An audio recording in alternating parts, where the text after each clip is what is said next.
आज हम शुरू करेंगे एक्सरसाइज 2.2, ठीक है, चैप्टर 2 की। तो उससे पहले मैं यहाँ पे कुछ बेसिक कॉन्सेप्ट क्लियर करना चाहूंगा, ठीक है, क्योंकि इस क्वेश्चन में सबसे ज्यादा इसके ऊपर बात हो रही है, जिसके बारे में अभी हम बात करने जा रहे हैं। ठीक है, देखो आपको कोई भी नंबर दिया होगा, यहाँ पे उसकी पावर लिखी होगी, इस तरफ भी कोई नंबर लिखा होगा। आपको बोलेंगे कि आपको इसको कन्वर्ट करना है किसके अंदर, लोगैरिथमिक फॉर्म के अंदर, ठीक है, लॉग फॉर्म के अंदर कन्वर्ट करना है इसको, आपको क्वेश्चन को। आपको तो देखो कैसे करोगे आप। सिंपल है, आपने पहले लिखना है लॉग, ठीक है, लॉग लिखा आपने।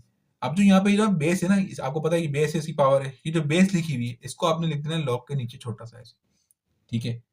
इसकी जो पावर है वो इक्वल्स टू किस तरफ आ जाएगी, और ये जो y है ये लॉग के पास आ जाएगा। समझे क्या किया मैंने? लॉग लिखा, जो बेस थी वो लॉग के नीचे आ गई, ठीक है, जो बेस की पावर थी वो इक्वल्स टू के इस तरफ आ गई राइट हैंड साइड पे, और जो इक्वल्स टू के इस तरफ लिखा हुआ था y वो लॉग के साथ आ गया, ठीक है। तो इस कॉन्सेप्ट को याद रखना, ताकि जो क्वेश्चन नंबर 1 स्टार्ट हो रहा है एक्सरसाइज 2.2 का, उसके कॉन्सेप्ट आपके क्लियर हो जाएं। ओके, अब देखो जो क्वेश्चन नंबर 1 है एक्सरसाइज 2.2 का, उसमें आपसे क्या बोल रहे हैं कि right the following in logarithmic form, ठीक है, लॉग फॉर्म के अंदर हमें क्या करना है, कन्वर्ट करना है। जो फॉलोइंग क्वेश्चन है, तो पहला क्वेश्चन आपके सामने है, तो देखिए आपको क्या करना है, मैंने बताया था आपको कि आपको लिखना है लॉग, पहले आपको लिखना है लॉग, ओके। उसके बाद फिर आपने क्या करना है, फिर जो लॉग की बेस है ना, जो बेस लिखी हुई है, ये जो क्वेश्चन में बेस लिखी हुई है, पावर है, बेस को आपने यहाँ पे लिखना है, ठीक है। इक्वल्स टू की उस तरफ जो नंबर है राइट हैंड साइड पे, उसको लॉग के पास लिख देना है आपने, और जो बेस की पावर है 3 क्यूब, उसको आपने इक्वल्स टू के इस तरफ लिख देना है राइट हैंड साइड पे। तो ये आपका हो गया क्वेश्चन नंबर 1 का पार्ट 1 भी सॉल्व हो गया, ठीक है। आइए बढ़ते हैं पार्ट 2 की तरफ।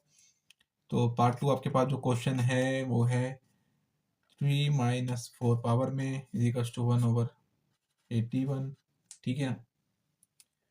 देखो अब क्या करोगे आप, वही करोगे जो करते आ रहे हैं। हम यहाँ पे क्या करेंगे कि हम लिखेंगे लॉग, ठीक है, जो बेस है वो नीचे आ जाएगी, ठीक है, जो पावर है बेस की वो इक्वल्स टू के उस तरफ चली जाएगी, और जो इक्वल्स टू के उस तरफ राइट हैंड साइड पे नंबर लिखा हुआ है वो लॉग के पास आ जाएगा, ठीक है। इसको 1/81 ऐसे लिख दो आप, ठीक है। ये हो गया आपका पार्ट 2 भी सॉल्व।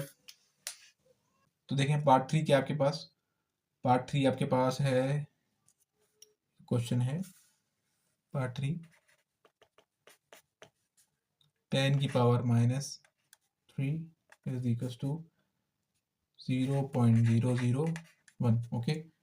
तो देखो क्वेश्चन बड़ी केयरफुली उतारा करो, ठीक है, क्योंकि अक्सर क्या होता है जब आपके आंसर बोर्ड में आप अटक जाओगे ना, तो देखना कि क्वेश्चन आपने उतारने में गड़बड़ की होगी, तभी जो है ना आंसर जो है वो थोड़ा सा खराब आता है। क्वेश्चन सबसे जब भी आपका क्वेश्चन आपका खराब हो जाए ना, क्वेश्चन आपको लग रहा हो ये आंसर मेरे जो है, जो मेरा डिजायर आंसर था, जो मेरा आंसर आना चाहिए था वो आंसर नहीं आ रहा, तो आप क्या करो, पहले आप क्वेश्चन चेक करो, भाई क्वेश्चन जो था मैंने सही उतारा है। ज़्यादातर मिस्टेक जो निकलती है बच्चों की, हम कॉपी चेक करते हैं तो यही होती है कि क्वेश्चन सही से उतारना नहीं होता, ठीक है। बेस नीचे आएगी, ठीक है, बेस की जो पावर है वो इक्वल्स टू किस तरफ जाएगी, और फिर जो बेस के जो क्वेश्चन में राइट हैंड साइड वैल्यू लिखी हुई वो यहाँ पे आ जाएगी लॉग के पास 0.001, ओके। ये हो गया पार्ट 3 भी सॉल्व हो गया, ठीक है। क्वेश्चन नंबर 4 देखें। देखो क्वेश्चन नंबर 4 में हम क्या करेंगे, हम यहाँ पे जो है पहले एक यहाँ पे एक स्टेप हो जाएगा। स्टेप में ये होगा कि आपने इसको पावर को सॉल्व करना होगा, ठीक है। तो देखो ऐसे करेंगे हम यहाँ पे कि आपको पता है इसका मतलब क्या है, 1/क्यूब है ना, चैप्टर 1 में पढ़ा है हमने। तो ये पावर 2 से डिले हो जाएगी, क्या हो जाएगा 2 × 2, तो 2/3 इज इक्वल्स टू 4, ठीक है। अब ये क्वेश्चन बिल्कुल सिंप्लीफाई हो गया। इसको अब लॉग फॉर्म में कन्वर्ट कर लेते हैं। लॉग लिखेंगे, जो बेस है वो नीचे आएगी, ठीक है, और जो पावर है वो इक्वल्स टू के राइट हैंड साइड पे जाएगी, और जो इक्वल्स टू के राइट हैंड साइड पे क्वेश्चन में वैल्यू लिखी हुई है वो यहाँ पे आ जाएगी। तो ये हो गया आपका पार्ट 4 भी सॉल्व हो गया क्वेश्चन नंबर 1 का, ओके। क्वेश्चन नंबर 2 का पार्ट 1 देखो। देखो यहाँ पे जो है आपको क्या करना है, बोलने कि right the following in exponential form, ठीक है। जो क्वेश्चन नंबर 1 में हमने कुछ काम किया था उसको ऑलरेडी यहाँ पे करना है। यहाँ पे क्वेश्चन किस में है, लॉग फॉर्म में है, इसको हमने और नॉर्मल फॉर्म में करना है, ठीक है। तो एक्सपोनेंशियल फॉर्म जिसे बोलते हैं हम लोग। तो आपको पता है कि किस तरह से करना है क्योंकि आप पहले कर चुके हैं, ठीक है। अब जो इसकी बेस है, लॉग इन जो लिखा हुआ है ना, आपको पता है इसकी बेस होती है, इसको हम लिखेंगे ऐसे 27, और जब लॉग लिखा हो इक्वल्स टू की तरफ जो उसकी वैल्यू लिखी होती है वो उसकी पावर होती है 4/3, और इक्वल्स टू लॉग के आगे नंबर लिखा होता है ये वाला, ये इक्वल्स टू की यहाँ पे आएगा 81। ऐसे होता था ना, जो बेस है वो यहाँ नीचे आ गई, और जो पावर है वो इक्वल्स टू के राइट हैंड साइड पे आ गई, और जो नंबर है इक्वल्स टू के उस तरफ क्वेश्चन में लिखा हुआ वो लॉग के बराबर में आ जाएगा, ठीक है। तो ये हो गया आपका पार्ट 2 सॉल्व। अब हम बढ़ते हैं पार्ट 2 की तरफ, ठीक है, 2 के पार्ट 2 की तरफ। तो पार्ट 2 क्या है इसका, log 2 1/8, ठीक है, इज इक्वल टू -3।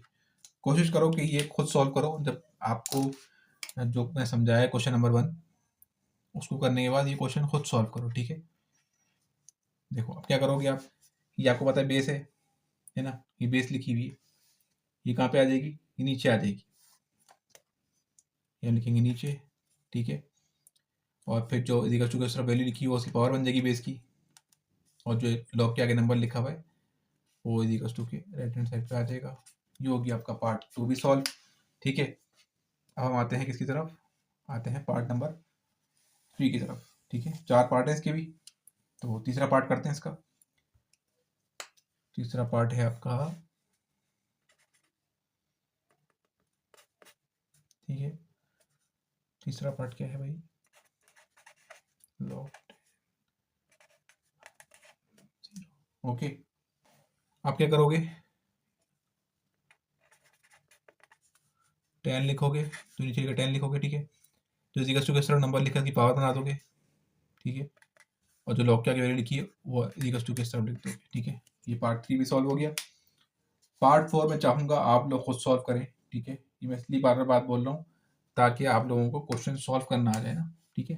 हमारा मकसद है आपको सिखाना ताकि आप क्वेश्चन खुद सॉल्व करें। जब तक आप मैथ खुद सॉल्व नहीं करेंगे, एक क्वेश्चन कर लिया समझ लिया आपने, बाकी क्वेश्चन आपको चाहिए कि आप खुद से सॉल्व करें, ठीक है। जितनी आप मैथ को सॉल्व करेंगे, जितने क्वेश्चन सॉल्व करेंगे, उतना ज़्यादा आपको ये आएगा, मैथ आएगी, ठीक है। ये क्वेश्चन है ना, अब देखो मैं आपको एक ट्रिक बताता हूँ। जैसे ये क्वेश्चन लिखा हुआ है ना, आपके पास ये क्वेश्चन लिखा हुआ है, अब आप खुद से अपने पास से क्वेश्चन बना सकते हो। आप 27 की जगह 36 लिखते हो, यहाँ कोई भी नंबर लिख दो, यहाँ पे कोई भी नंबर लिख दो, ठीक है। अब मैथमेटिक्स के हिसाब से हो सकता है वो आंसर उसका सही ना आए, ठीक है। जैसे ये क्वेश्चन जो आपके सामने निकला हुआ है ये कैलकुलेटेड क्वेश्चन है, इसका कोई आंसर प्रॉपर आएगा, ठीक है। आप जो क्वेश्चन बनाओगे हो सकता है उसका आंसर प्रॉपर ना आए, लेकिन आपकी प्रैक्टिस के लिए क्वेश्चन बन जाएंगे, ठीक है। यहाँ कोई भी नंबर लिखिए, कोई भी अपने पास रैंडम नंबर लो, यहाँ पुट करो, उसको सॉल्व करो। तो इससे होगा क्या कि आप जितने क्वेश्चन सॉल्व करोगे, खुद से बना के सॉल्व करोगे ना क्वेश्चन, तो आपकी मैथ ऐसी हो जाएगी, समझ लो कि अगर बोर्ड में पेपर आउट भी हो गया, यानी कि बुक से हट के क्वेश्चन आ भी गए, तो आपके लिए कोई मसला ही नहीं होगा। आप बोलोगे मुझे तो आता है भाई, मैंने तो क्वेश्चन खुद से बना के किए हैं, तो ये मेरे लिए it's not a big deal. अब आप क्या करोगे, लॉग लॉग तो नहीं लिखेंगे, ठीक है। अब क्या करोगे आप, ये जो 10 लिखा हुआ है ये 10 यहाँ लिखोगे, ये जो पावर है यहाँ पे आ जाएगी, और ये जो लिखा हुआ है यहाँ पे 0.01, ठीक है। ये पार्ट 2 भी आपके पास सॉल्व हो गया, ओके।